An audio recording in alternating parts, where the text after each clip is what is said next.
Jesus heals in response to faith. On the other side of the lake, the crowds welcomed Jesus because they had been waiting for him.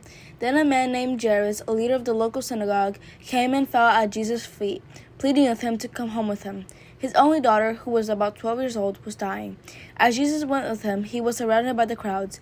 A woman in the crowd had suffered for 12 years with constant bleeding, and she could find no cure.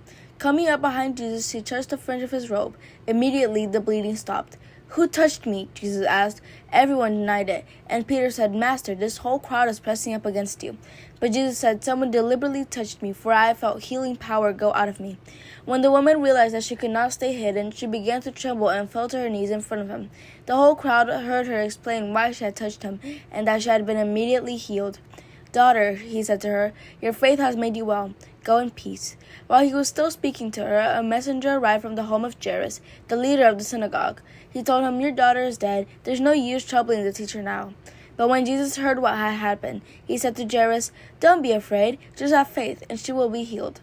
When they arrived at the house, Jesus wouldn't let anyone go in with him except Peter, John, James, and the little girl's father and mother. The house was filled with people weeping and wailing, but he said, "Stop the weeping. She isn't dead. She's only asleep." But the crowd laughed at him because they all knew she had died. Then Jesus took her up by the hand and said in a loud voice, "My child, get up." And at that moment her life returned, and she immediately stood up. Then Jesus told them to give her something to eat. Her parents were overwhelmed, but Jesus insisted that they not tell anyone what had happened.